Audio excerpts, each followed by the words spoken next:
لە سنووری خوربات و جوتیاران دەستیان کردووە بە چاندنی بنەتۆمی شووتی. يبدي زراعة الرقي حاليا هالساعة. أول ما تبدي التحضيرات القاع في الحال القاع. ئێستا دەستپێکردنی وەرزی چاندنی شووتیە لە ناوچەکە. سەرەتا زەویەکە دەکێڵین، پاشان پەین و کیمیایی دەکەین. دواتر لایلۆنی ڕۆژ بەسەریدا دەپۆشین بۆ ئەوەی دەغڵ و گیا دروست نەکات. پاشان شیشی بۆ دەکوتین، ئەمجا بنەتۆم دەنین، لە کۆتاییشدا لایلۆنی سپی بەسەریدا دەدەین تاکو مانگی 5. الليلون الأبيض نحط البذور، يلا نحط الليلون الأبيض فوقها. جوتیاران نیگەرانن لەوەی وزارەتی کشتوکاڵی عراقی پشتیوانیان ناکات بۆیە ناچارن لە بازاری ڕەشدا کەرەستەکانیان بکڕن. والله إن شاء الله احنا نريد يعني دعم الحكومة ئێمە داواکارین حکوومەت پشتیوانیمان بکات لە دابینکردنی کەرەستە و پێداویستەکانمان لەوانە بۆڕی ئاودێری و لایلۆنی ڕەش و کیمیایی و لایلۆنی سپی هەروەها بنەتۆم.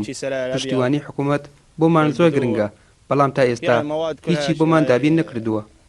مواد الرقي كلها نريد دعم للحكومة، يعني نرجع الحكومة تدعمنا. هاي الكهرباء هذه لەسەر حیسابی خۆمان کارەبای نیشتیمانیمان ڕاکێشەوە بەڵام بەداخەوە کارەبا زۆر خراپە بۆیە ناچارین زۆر جار مۆلیدا بەکار بهێنین. داواکارین سۆرۆکۆزیران بڕیار بدات گازمان پێ بدرێت لە کاتی وەرزی شووتیدا. هەر جوتیارێک نزیکەی 30 بۆ 40 بەرمیل گاز خەرج دەکەن. سوودەکەمان لە کۆتاییدا 4 بۆ 5 ملیۆن دینار دەبێت. ئەویش دەبێت بدەین بە گاز ئەگەر حکوومەت گازمان بۆ خەرج نەکات. والله كل دعم مالنا بەخواهیش پشتیوانیەکمان نییە. بە تایبەت ئەم ساڵکردنی پێداویستەکان زۆر لە سەرمان کەوتووە چونکە لەگەڵ بەرزبوونەوەی دۆلاردا نرخی کەرەستەکان دوی هەندەی تر زیادی کردووە. نایلۆن و بنەتۆم هەمووی بە نرخی دۆلار لە سەرمان حساب دەکرێت. لە چاو ساڵی پاردا لە هەر پارچێکی زەوی 10 ملیۆن دینار زیادی کردووە. نرخی کەرەستەکانیش بە کاش هەرزانە بەڵام بە قەرز زیاتر دەبێت. حکوومەتیش کیمیایی پێمان نەداوە بۆیە لە بازاری ڕەش مەجبورین بیکڕین. الدمن مال الدجاج اللوري 1,200,000.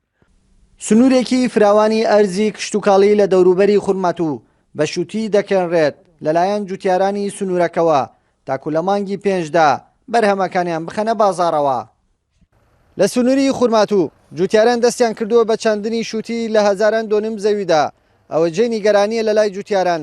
حکوومەت بە هیچ جۆرێک پشتیوانیانی نەکردووە و ئەو کەرەستانیشی کە بەکاری دێنن لە بازاری ڕەش دەیکڕن. کاروان حەبیب، کورتسات نیوز، خورمات و